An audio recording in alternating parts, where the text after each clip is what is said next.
If you're a fan of Elden Ring, you might know a bit about the gods of the Lands Between. The more notable ones include the Frenzied Flame, the Fell God of the Giants, and the Formless Mother of Truth.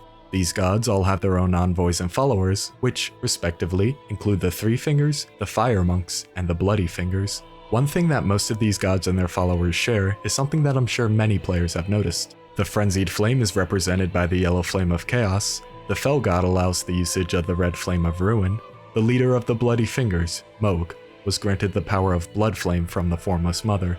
Most of the gods seem to use some sort of fire as their weapon of choice. Let's examine this trend a bit deeper and see what all we can learn about these gods, and of course, spoilers ahead. Let's first establish that the most notable deity is known as the Greater Will. It's the leader of the Two Fingers and the origin of the Elden Ring, the Golden Order, and the Erd Tree. The prophets of the Two Fingers sometimes catch glimpses of what is known as the Flame of Ruin within their faith. This refers to the prophesized burning of the Erd Tree, and Queen Marika devised a plan to prevent this. Godfrey, the first Elden Lord and consort to Queen Marika, once led a war against the Giants. This is where the first god on our list comes into play, the Fell God. As defense against Godfrey and his forces, the Giants borrowed the power of this Fell God and wielded the Giant's Flame. This is also known as the Flame of Ruin, which is capable of burning the Erd Tree. Marika made a plan to genocide the Giants so that the prophecy of the Flame of Ruin would never come, but one survivor was left. Deep in the mountaintops, we fight the Fire Giant, who guards the Giant's forge. In his second phase, the Fell God manifests as a one-eyed face on the Fire Giant's torso, which can also be seen on the corpses of giants found throughout this area. Upon defeating him, we receive the Remembrance of the Fire Giant, which reads, "The Fire Giant is a survivor of the war against the Giants. Upon realizing the flames of their forge would never die, Queen Marika marked him with a curse. O trifling giant, mayst thou tend thy flame for eternity." To protect the Erd Tree, Marika cursed the Fire Giant to guard the forge from any who may seek the Flame of Ruin. The Fire Monks were later also appointed to guard the flame, and they used their fear of the Fell God to inspire devotion and obsession, with one monk going as far as severing his own head. Some monks, however, became traitors to the Flame of Ruin, and they would instead dedicate themselves to what is described as the god-slaying Black Flame. This flame is wielded by the Black Flame monks and the Godskin apostles and nobles. It had the power to slay the gods, and its strength came from the Gloam-eyed Queen's Godslayer Greatsword. The Gloam-eyed Queen was the leader of the Godskins, but Queen Marika used the shadow-bound beast Malekith to seal away the source of these flames, the Rune of Death. The Gloam-eyed Queen had control over this rune, which is also known as Destined Death, but her defeat at the hands of Malekith sealed away her power and left the Black Flame with only a fraction of its full strength. Though, we may have a good guess of what the full power of these flames could have looked like.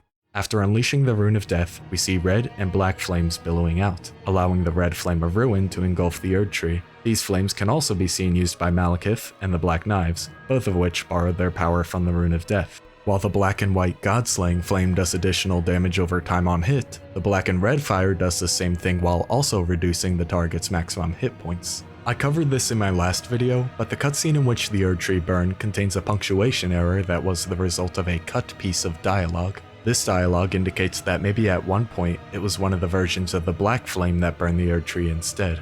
The Rune of Death is unbound. Black flames have devoured the Erd Tree, and the lands between are shrouded by death's dark fate. While the Black Knife weapon art uses these black flames, the Blade of Calling, the weapon wielded by Melina, has an almost identical moveset, though this weapon instead shoots golden flames that inflict holy damage. While flames aren't really the signature weapon of the Greater Will, it's worth noting that it looks like the Golden Order has a flame of its own. The Elden Beast itself also has multiple attacks where it spews golden flames. Dragonlord Placidusax, whose scales are imbued with a similar gold to the Erd Tree, is able to breathe golden flames as well. There's not much else to say about golden flames, other than that it could be the origin of what's called the Prince of Death's flames. At some point before Queen Marika shattered the Elden Ring, the Rune of Death was used to kill the demigod Godwyn the Golden, one of the offspring of Marika. The Black Knives intended to carve a rune of their own into Godwyn's corpse, but before this process could be completed, Ranni the Witch carved half of the rune into her own flesh, allowing her to discard her body, while Godwyn died in soul alone, becoming the disfigured Prince of Death and the source of Deathblight. The Death Flare weapon art, which is found on the Eclipse Shuttle, uses the Prince of Death's flames to inflict the Deathblight status in addition to the weapon's holy damage. We know that Godwyn was once able to channel the golden lightning of the dragons before it was corrupted by death, and it looks like the Prince of Death's flames may be a cursed version of the Golden Order's holy fire. The Wraith Calling Bell, which uses the same particle effect, describes its projectiles as vengeful spirits of those who died when cursed. This brownish fire is also used by the Dung Eater and Morgott, who are both tied to the Omen curse, so other versions of this cursed flame could have their own origins. Godwin also brings us to the next category, the Blue Ghostflame. The Prince of Death's staff, found close to where Godwin's corpse is buried, enhances death sorceries. These include spells related to Ghostflame, which usually deal frost damage and are used by one of Fia's champions. Explosive Ghostflame reads, "In the time when there was no Erd Tree, death was burned in Ghostflame. Deathbirds were the keepers of that fire. Items like the Seedbed Curse help clarify that dead souls usually return to the Erd Tree, and in the age before the Erd Tree, Ghostflame was likely used to give a proper death and help guide the dead of the spirit world. Though, this can also result in a sort of undeath of its own, as shown by the Fallen Hawks, who became eternal dwellers of the underground. These deathbirds that wielded Ghostflame are said to be the children of the Twin Bird, who was the envoy of an outer god. This term outer god is very rarely used, but it likely applies to most of the more abstract gods on this list. However, one other deity that is explicitly called an outer god is the Formless Mother, the origin of Bloodflame. This deity is described as the Mother of Truth, and she bestows power upon accursed blood. Bloodflame is mostly used by Mohg, one of the cursed Omen twin sons of Queen Marika, but it's also occasionally used by his followers, who are known as the Bloody Fingers. Much like the Black Flame, Bloodflame usually deals additional blood damage to the target over a period of time. The Blood Boon incantation tells us that Mohg's blood erupted with fire after an encounter with the Formless Mother, but we also have to note that Mohg's twin, Morgott, also uses flaming blood, even if it's to a much smaller degree. This makes it a bit harder to tell if the flaming blood is a natural aspect of the Omen or if it comes from the Formless Mother. Mohg had this encounter with the Mother of Truth in the underground sewer jail beneath the capital city, where prisoners such as the Dung Eater and the Omen are held. But there is one thing hidden down there that is more dangerous than anything else. A phantom projection of Mohg himself defends the entrance to the Frenzied Flame prescription, where an entire caravan of merchants were left to die. At the bottom of this tomb lies the Three Fingers, acting as the envoy of the Frenzied Flame and the origin of the Yellow Flame of Chaos. The merchants of this tomb summoned the Flame of Frenzy after being rounded up and buried alive. After this, the Three Fingers relayed their messages through the walls of the tomb, waiting for the arrival of their lord. The goal of the Three Fingers is to melt everything away in a chaotic fire, so all can become one, just as it was before creation. Everyone who has ever attempted to control this flame succumbed to madness, and these people usually come to the conclusion that oblivion would be preferable to the suffering of the world. If the player is imprinted with the Three Fingers and inherits the Frenzied Flame, we finally circle back to a connection to the Red Flame of Ruin. Instead of sacrificing Melina, we end up throwing ourselves into the Giant's Forge. Considering the cut dialogue of Black Flames devouring the Erd Tree, and the ability to kindle the Flame of Ruin with the Flame of Chaos, I think it would have been really cool if you could use any of the gods' flames to burn the Erd Tree. Though, ultimately, that's just wishful thinking on my part. So now we have the Giant's Flame, the God-slaying Black Flame, the Black Flame of Death, the Golden Flame, the Prince of Death's Flame, Ghostflame, Bloodflame, and the Frenzied Flame.